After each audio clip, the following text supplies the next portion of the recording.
The Mersey Inn. Somewhere on its property lies the answers to all the mystery surrounding it. The tragedies that have surrounded the house have left a trail of murder and disappearances throughout its years, and Rose Leeds is the monster behind it all. After talking with a few people who have had experiences with the house, I tracked down someone who has a family connection to the Mersey Home for Unwed Mothers. Hopefully I'll get more answers.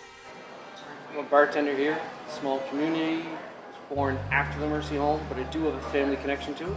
And can you tell us a little bit about the connection you have to that? My grandfather worked there. He was the maintenance guy, did some painting, did some yard work, ran some errands and stuff for Rose in the house. He would have to dispose of the dead babies in the same milk crates that he ended up buying the milk for. And I think that really bothered him. Like I said, he didn't talk about it a lot. And he was talking about how other ones were sold and just went missing. And the mothers never knew anything. He heard the rumors that they were selling some of the babies, doing whatever they could do to make the money and get rid of them. But just a scary place. He did whatever Rose told him to do. He even mentioned, really reluctantly, that some of the babies were buried alive. We all think that's why he drank a lot. He just used to drink a lot, especially at the end when he stopped working there. Quiet nights, you'd always see him drinking. And I think it was just because he was alone with his thoughts.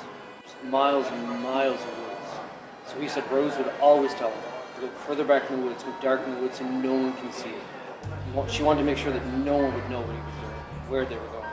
After getting a little more information on the whereabouts of the dead baby cemetery, we decided to sneak a drone onto the property to get a better perspective. So we're right outside the Mersey Inn, and we really want to get us some topographic view of this area because we don't know exactly where any of these babies been buried. We know there's stuff here, we just need to find the evidence, right? So we just planted ourselves right in front of this funeral home, and we're gonna see this. We got 7-kilometer range on that thing. Yeah. So it's 7 kilometers. So we'll try to get up over and see what we can see. Like this used to be woods, I'm pretty sure, all around here before. It changed a lot since then. And they could be buried anywhere, so like we need to get up there without being detected because this guy does not want us on his property. So we're gonna see what we can find. We had to be very cautious when flying the drone. We didn't need the new owner Consettle to put a halt to our investigation. God, I hope he's not looking outside of him. That's all we need. Yeah, bring it around there. That's great. Look at that.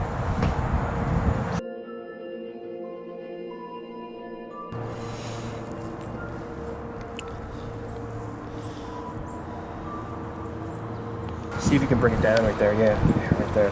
Look at that. Something going on there. Yeah, that's great. I'm glad you got that up there because we wouldn't have figured that out. I think I know where we need to go now.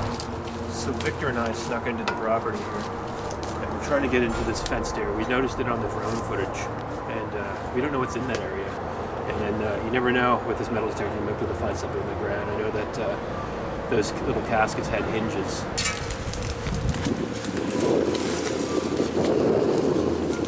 Kind of suspicious if you ask me. I don't know what he's trying to hide. So let's take a little venture into the wooded area and see what we can find out there.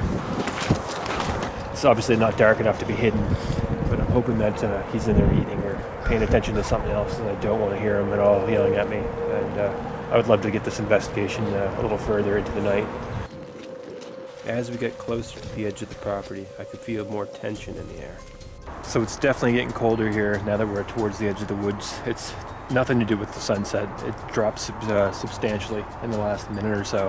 I feel like we're getting closer to something. I don't know what yet, but we're gonna find out what it is. And as I journeyed deeper, I felt the air thicken. I always felt as though I was being watched. The land was swampy and the woods was dense. It was the perfect place to hide a dead baby cemetery. So I came into this clearing, what it seemed. I think it might have been the one from the drone that we were flying earlier.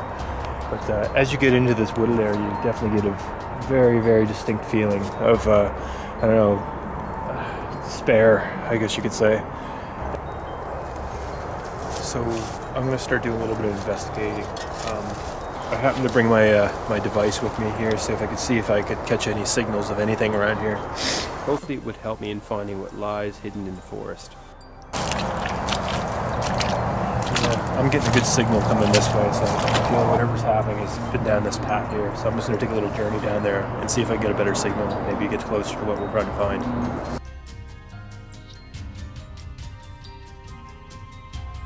As I get deeper, I seen something out of the corner of my eye. Looks like a trail cam. I know he's having a problem with deer around here. So maybe he's trying to catch the culprits in the act. We might be able to salvage something from that ourselves. There's probably an SD card in there that may help us out. Look at that, 540 pictures. It has to have one picture of something in there. Just one, that's all we need. And look at that, there it is there. Thank God. You never know what we're gonna find. Hopefully he doesn't notice it for a few days. So I'm getting a really strong reading on this thing right here. Seems like it's the strongest we've had so far. This spot looked disturbed. I felt sick to my stomach. This was the place to start using my metal detector.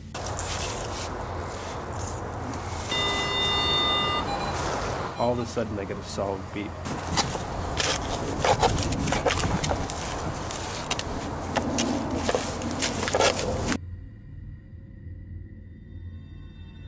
To my shock, it was a baby doll. It was said that they buried small trinkets with the babies to keep them at rest in the afterlife. After finding the baby doll, I decided to go back and look at the photos from the trail cam. The camera is triggered by motion, and it fired off an exceptional number of shots, where there was nothing in frame. A common cause of this is wind blowing, leaves, animals, but because of what I found in the other photos related to this case, I decided to look a little deeper. Then I came across this photo, and when I zoom in, this is what I found. I haven't slept much since seeing this. It sends chills down my spine. Now I just need to figure out how I can get inside.